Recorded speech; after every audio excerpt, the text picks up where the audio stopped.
The fireworks were already starting when my father leaned close and whispered it, close enough that I could smell the beer on his breath and the charcoal smoke clinging to his shirt.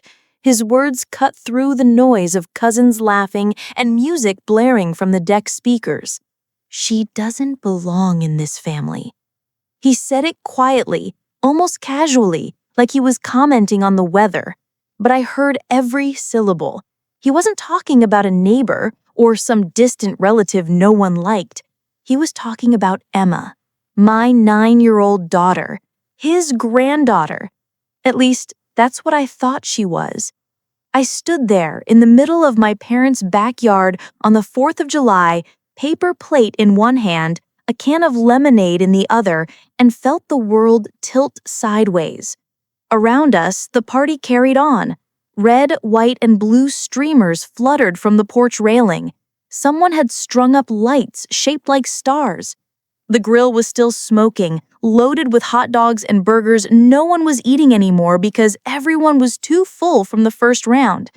My sister Madison's kids were running through the sprinkler, shrieking with laughter. The smell of sunscreen and bug spray hung thick in the humid air. And Emma, sweet, shy, hopeful Emma, was standing near the picnic table, holding a bowl of potato salad she'd helped my mom make. She had on her new sundress, the one with the little strawberries on it that she'd picked out herself. Her hair was pulled back in 2 braids. She looked so proud, so happy to be part of things. That's when my dad said it, right as a bottle rocket screamed into the sky and exploded in a shower of gold sparks. "She doesn't belong in this family." I turned to him slowly. My mouth felt dry. "What did you just say?" He didn't look at me, just kept his eyes on the kids by the sprinkler, sipping his Budweiser like he hadn't just detonated something far louder than any firework. "You heard me," he muttered. "I'm just saying what everyone's thinking." Everyone? I looked around the yard. My mother is arranging cookies on a tray, her face carefully neutral. Madison sprawled in a lawn chair, scrolling through her phone, smirking slightly. My brother-in-law Derek flipped burgers with his back to me. No one met my eyes.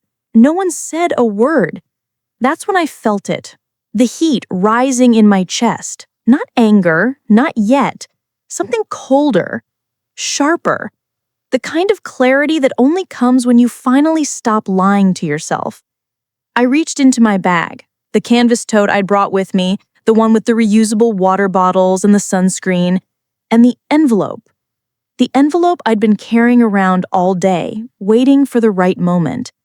I'd planned to wait until after the fireworks, maybe during dessert when everyone was gathered around the table, full and happy and grateful.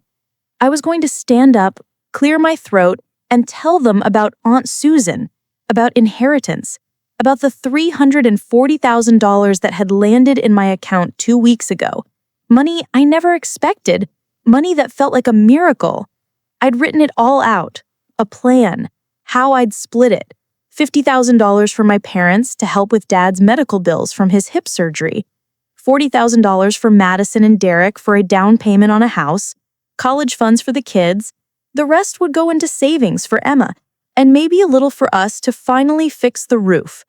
I was going to make a speech, something about family sticking together, about gratitude, about how Aunt Susan would have wanted us to take care of each other. But now, standing there with my father's words still ringing in my ears, I looked down at that envelope. The paper was soft from being folded and unfolded so many times. I'd rehearsed this moment a dozen times in my head, but I'd rehearsed it the wrong moment. My fingers found the edge of the envelope. I didn't open it. I didn't read it out loud. I didn't make a speech.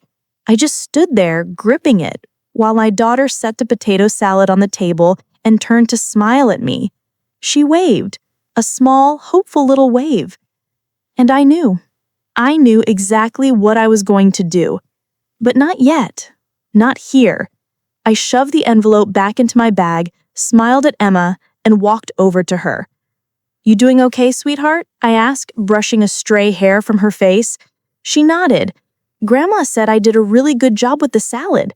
"That's because you did." She beamed. The fireworks started in earnest then. The sky erupted in bursts of red and gold and blue, loud enough to shake the ground. Everyone tilted their heads back, oohing and eyeing like this was the most beautiful thing they'd ever seen. I didn't look up. I kept my eyes on my father, who still wouldn't look at me, and I thought about what I was carrying in my bag. Not just an envelope, a choice, a line in the sand. They thought the fireworks were loud. They had no idea what was coming. Growing up, I was always the odd one out, not in an obvious way, not in a way anyone would admit to, but in the small, quiet ways that add up over time until you realize you've spent your whole life trying to fit into a space that was never meant for you. Madison was born first, 3 years before me. She was the golden child from day one.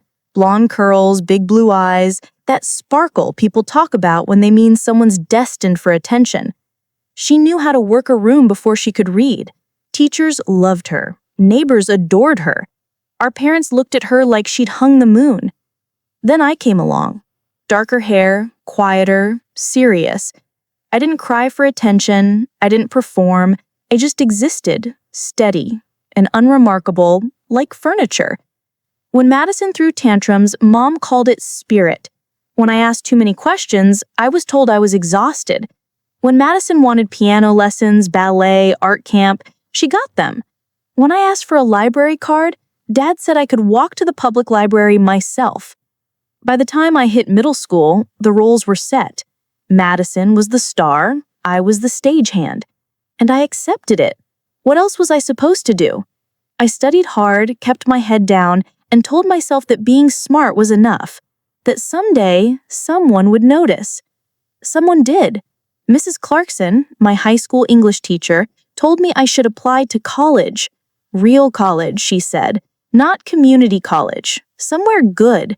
I laughed. My parents weren't paying for that. We don't have that kind of money, I told her. She looked at me for a long time. Then she handed me a stack of scholarship applications. So earn it. I did. I earned every penny. Scholarships, grants, work study, late-night shifts at a diner where the cook called me college girl and slipped me extra fries when he thought I looked too tired. I graduated with a nursing degree and more debt than I wanted to think about, but I did it. I got out. Madison dropped out of community college after one semester. She said it wasn't for her. What was for her, apparently, was Derek. They got married when she was 22. By 25, she had 3 kids. My parents helped with everything. The wedding, the down payment on their first apartment, groceries when money was tight, babysitting whenever Madison needed a break. Mom said it was what the family did, help each other. I never asked for help. I don't think they would have known what to do if I had. When I told them I was getting married, my mom's first question was, "Is he rich?" When I told them it was adopting a child, my father said, "Why would you do that when you could have your own?" I tried to explain that adoption was having my own, that Emma was mine in every way that mattered, that love didn't require biology. He nodded, but I could see it in his eyes. He didn't get it, and he didn't want to. Emma came into my life when she was 3 years old. Big brown eyes, tight curls, a serious little face that looked like it had already seen too much. The social worker told me she'd been in 2 foster homes before mine. She didn't talk much at first, didn't cry, didn't laugh, just watched, like she was waiting for the other shoe to drop. It took 6 months before she called me Mom. I was buckling her into her car seat, and she said it so quietly I almost missed it. "Mom, can we get chicken nuggets?" I pulled over, right there on the side of the road, and cried. From the beginning, my family treated her differently. Not cruelly, not obviously, just differently. When Madison's kids got birthday gifts, they were personalized, names stitched on blankets, custom toys, things that said, "You matter." When Emma got gifts, they were generic. A stuffed animal from the drugstore, a gift card. Once, my mother gave her a pink sweater 2 sizes too small and said, I wasn't sure what she'd like. Emma was 6 at the time. She'd been my daughter for 3 years, But my mother still didn't know her because she didn't try. I told myself it would get better, that they just needed time. Emma was shy, and once she opened up, they'd fall in love with her the way I had. But the years passed, and nothing changed. At family dinners, Emma sat quietly at the end of the table while Madison's kids talked over each other, loud and comfortable. At Christmas, Emma's stocking was always lighter. At birthday parties, she was included in the group photo, but never the center of attention. I started noticing the comments. Little things. My mother introduced Emma to a friend as Claire's girl, never our granddaughter. My father asked if Emma was adjusting well, like she was a foreign exchange student and not a permanent member of the family. Madison once said, "It's great that you're giving her a chance, like Emma was a charity project and not my child." I pushed it down. I made excuses. They don't mean it like that. They're just old-fashioned. They'll come around. But deep down, I knew. They were waiting. Waiting for me to have a real child. Waiting for Emma to be replaced. Waiting for me to admit that adoption was a phase, a detour, something I'd grow out of. And I just kept showing up. Kept bringing Emma to every holiday, every birthday, every 4th of July barbecue. Because I wanted her to have what I didn't. A family. Belonging. But she didn't belong. Not to them. And on that July 4th, when my father said it out loud, he wasn't revealing a secret. He was just finally saying what they'd all believed from the start. Emma asked to play with her cousins after the fireworks. Madison's 3 kids, all older, louder, more confident, were setting up a game of cornhole near the garage. Emma walked over slowly, hands behind her back, that careful look on her face she always had when she wanted something, but wasn't sure she was allowed to ask. "Can I play?" she said quietly. Madison's oldest, Tyler, 10 years old and already fluent in cruelty, glanced at her and shrugged. "We already have teams." "I can wait. Or I can be on a team with someone." He didn't answer, just tossed a beanbag at the board and turned his back. Emma stood there for a moment, then walked back toward me. She didn't cry. She never cried in front of them. She'd learned not to. If you're enjoying this story so far, drop the word belong in the comments. I'd love to hear your thoughts. And if you haven't already, please subscribe. There's so much more to this story. I watched Madison scroll through her phone, completely unbothered. I watched my mother arranging sparklers on a tray, humming to herself. I watched Derek laugh at something on TV through the screen door. None of them saw it. Or maybe they did and it just didn't matter. Later, my mother announced the watermelon eating contest, a summer tradition. All the kids lined up at the picnic table, slices of watermelon laid out in front of them. Emma's face lit up. She loved watermelon. "On your mark," my mother called out, grinning. "Get set, go!" The kids dove in, juice dripping everywhere, laughter exploding around the yard. Emma was fast. She finished first, hands up, face covered in sticky pink sweetness. "I won," she said, breathless and proud. My mother looked at her, then at Tyler, who was still chewing. She laughed, that light, dismissive laugh she used when she didn't want to deal with something. "Oh, I think it was a tie," she said. "Tyler, you and Emma both win." Emma's smile faltered.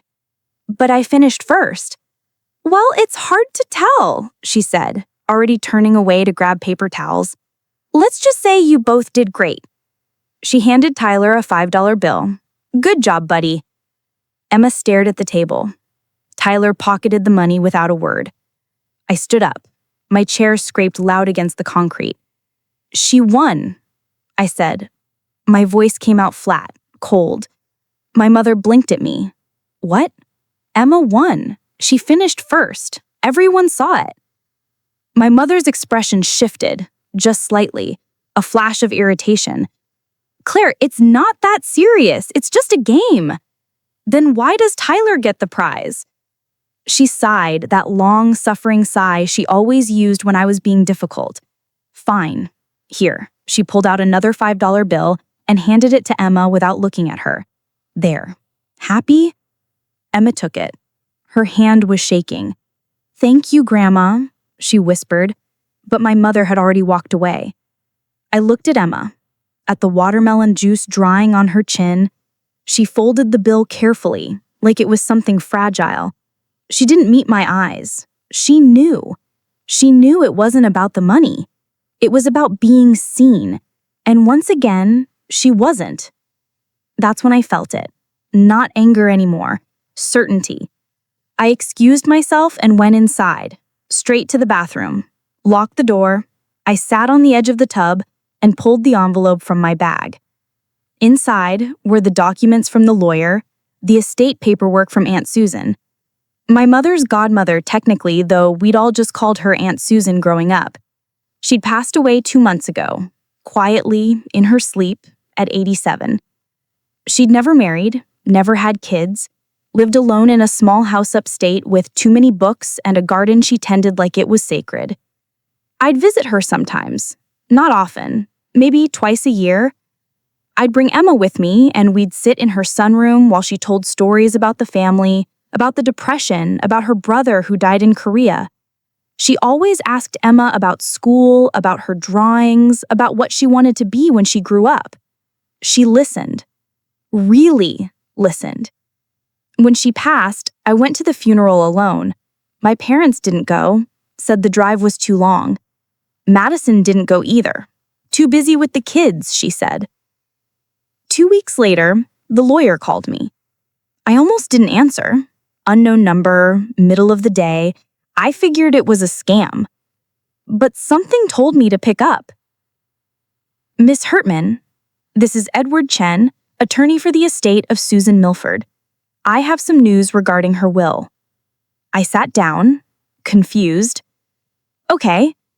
Miss Hertman left her entire estate to you. The house, the savings, the investment accounts, everything. It's been appraised at approximately $340,000. I didn't speak. Couldn't. He continued. "There's a letter as well. I'll be mailing it with the paperwork, but she wanted me to read you a portion over the phone if you'd like." "Yes," I managed.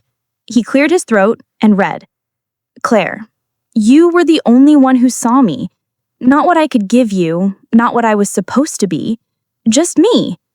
You brought that beautiful child to visit, and you let her ask questions, and you never once apologized for her being herself. That's rare. Rarer than money. Use this to build something good, something that doesn't require permission. I love you, Susan." I cried, right there on the phone with a stranger. He waited, polite and patient, until I could breathe again. After that, I spent days trying to figure out what to do. I made spreadsheets, lists. I wanted to honor Susan, to be generous, to do the right thing. And part of me, a bigger part than I wanted to admit, wanted my family to see me differently, to see that I was capable of being generous, of being good. I thought if I shared it, if I helped them, maybe they'd finally see Emma the way I did. Maybe they'd finally see me. I drafted the plan. $50,000 for my parents, $40,000 for Madison and Derek, college funds for the kids. I wrote it all down, sealed it in the envelope, and decided I'd announce it at the 4th of July party, during dessert, when everyone was happy. But now, sitting on the edge of the bathtub, staring at that envelope, I realized something. It didn't matter how much I gave them. It wouldn't change anything. They'd take the money, they'd say thank you, and they'd still treat Emma like she didn't belong. I pulled out the papers, the ones I'd printed with the breakdown.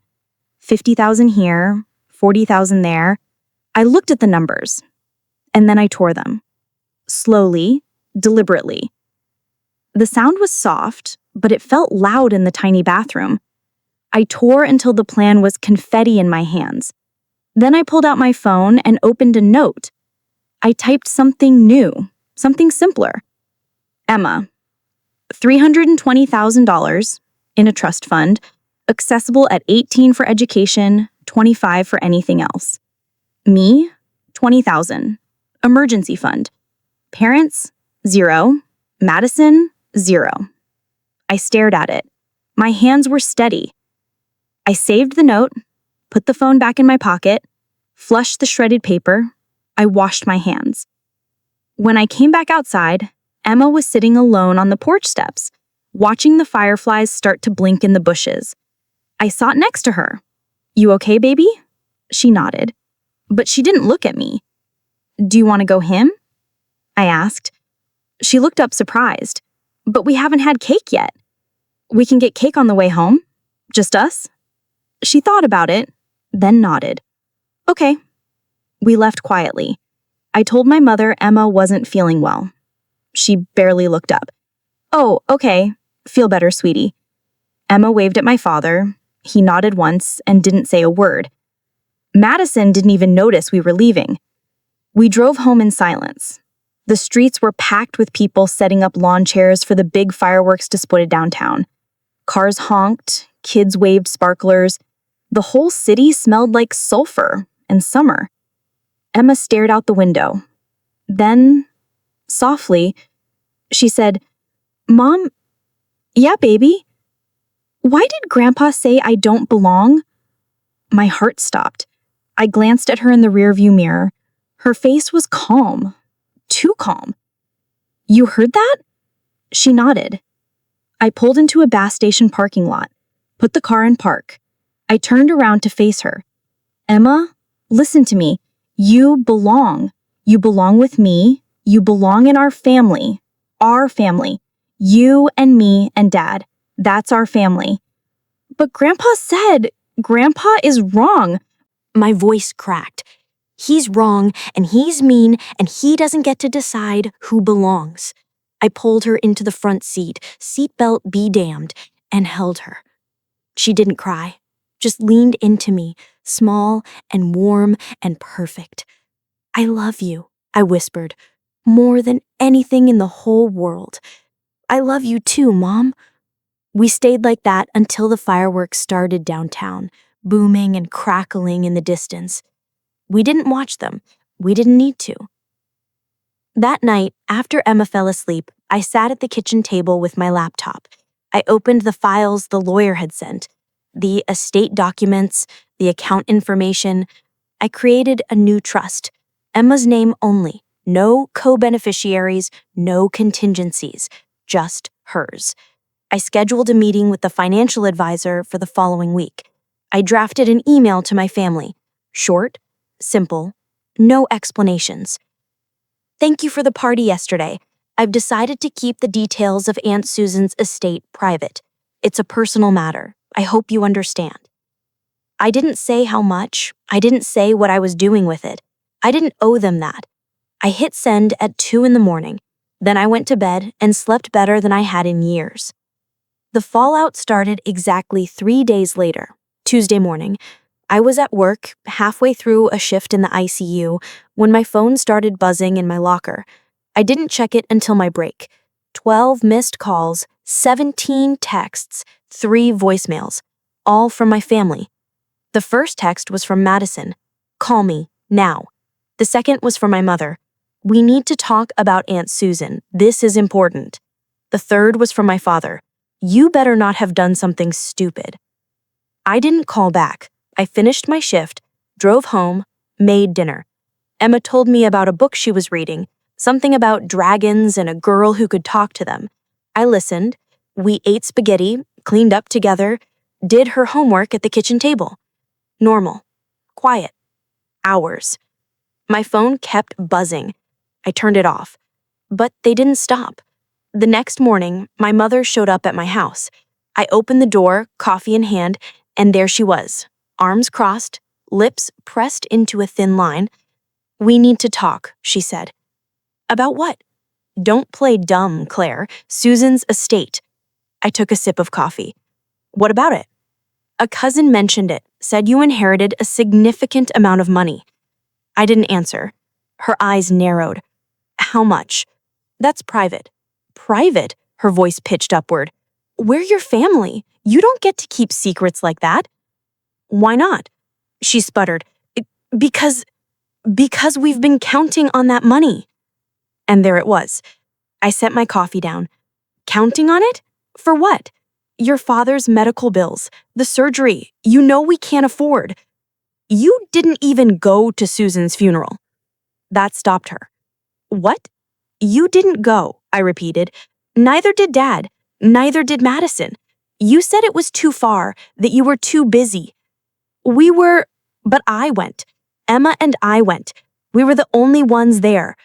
Her mouth opened and closed. We had reasons. I don't care about your reasons. Susan left the money to me. Not you, not Madison, me. And I'm not sharing it. You're being selfish. I almost laughed. Selfish? I've spent my entire life being the opposite of selfish. I worked my way through college while you paid for Madison's wedding. I took care of Emma alone while you babysat her kids for free. I showed up to every holiday, every birthday, every event, and watched my daughter be treated like a stranger. And you think I'm selfish? My mother's face went red.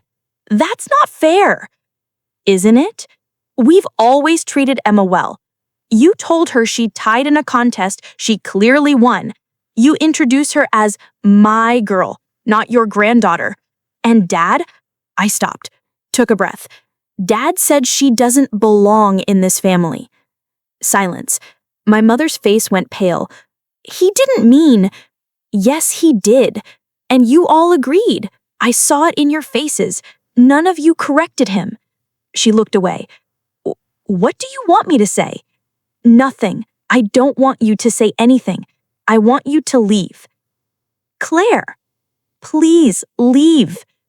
She stared at me for a long moment. Then she turned and walked to her car. Didn't say goodbye, didn't apologize, just left. The voicemail started that night. My father's voice, slurred and angry. You've always been ungrateful, always thought you were better than us. Well, congratulations, you've got your money. Hope it keeps you warm at night. Madison left 3 messages. The first was crying. I can't believe you do this. We're family. How could you be so cruel? The second was angry. You're punishing us because we didn't fawn over your adopted kid enough? Grow up. The third was bitter. Don't come crawling back when you need something. I didn't respond, not to any of them. Instead, I called my financial advisor. I want to set up the trust as soon as possible, I told him. Ironclad. No one can touch it except Emma. Understood. Then I called a therapist. Not for me, for Emma. I want to make sure she has support, I explained. She's been through a lot. I don't want her carrying any of this. The therapist, a kind woman named Dr. Patel, met with Emma twice a week. Emma liked her, said she was easy to talk to. At first, Emma asked about the family. Are we going to Grandma's for Thanksgiving? Not this year, baby. Are they mad at us? I chose my words carefully. They're upset about something that has nothing to do with you, but it's okay. We're okay. She nodded, processing. Can we still do Thanksgiving? Just us? Absolutely. And we did. Emma and I spent Thanksgiving in our pajamas. We made a turkey breast, mashed potatoes, green beans, and pumpkin pie from scratch. We watched the parade on TV. We played board games. We laughed. It was the best Thanksgiving I'd ever had. Christmas came next. I asked Emma what she wanted to do. Can we go somewhere, just us, somewhere with snow? We rented a cabin in the Poconos. 2 bedrooms, a fireplace, a view of the mountains. We spent Christmas Eve building a snowman. Christmas morning, we opened presents by the fire. I'd gotten her art supplies, books, and a new winter coat she'd been eyeing. She got me a handmade card with a drawing of the 2 of us. Inside, she'd written, "You're the best mom in the world. I love you more than hot chocolate." I cried. She hugged me. Why are you sad? I'm not sad, baby. I'm happy. Then why are you crying? Because sometimes happiness is so big, it leaks out. She giggled. We spent the rest of the day in our pajamas, drinking hot chocolate, watching movies, and being together. No tension, no walking on eggshells, no waiting for someone to say something cruel. Just us. That night, after Emma went to bed, I stood by the window and watched the snowfall. My phone was off. No messages, no calls, no guilt, just silence. And for the first time in my life, silence felt like peace. By New Year's, the calls had stopped. The texts dried up. The family went quiet. I heard through a mutual friend that my parents were telling people I'd cut them off over nothing, that Madison was playing the victim, posting vague Facebook statuses about betrayal and family loyalty. I didn't engage, didn't defend myself, didn't explain. Let them tell whatever story they needed to tell. Emma and I watched the ball drop on TV. At midnight, we clinked our glasses of sparkling cider and made wishes.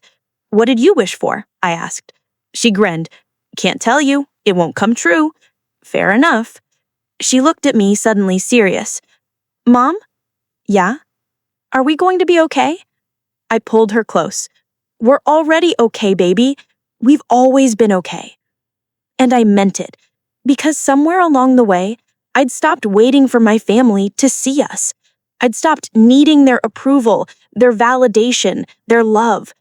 Emma and I were a family, a whole, complete, unbreakable family. And that was enough. The fireworks my father set off on the 4th of July were loud, but they weren't the loudest thing that night. The loudest thing was the sound of me finally choosing my daughter over people who would never choose her. And I'd make that choice 1,000 times over.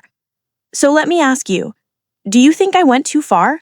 Or did I do what any mother would do? Drop your thoughts in the comments. I'd love to hear what you think. And if you haven't subscribed yet, please do. There are more stories like this one, stories about hard choices and finding peace on the other side. Thank you for listening.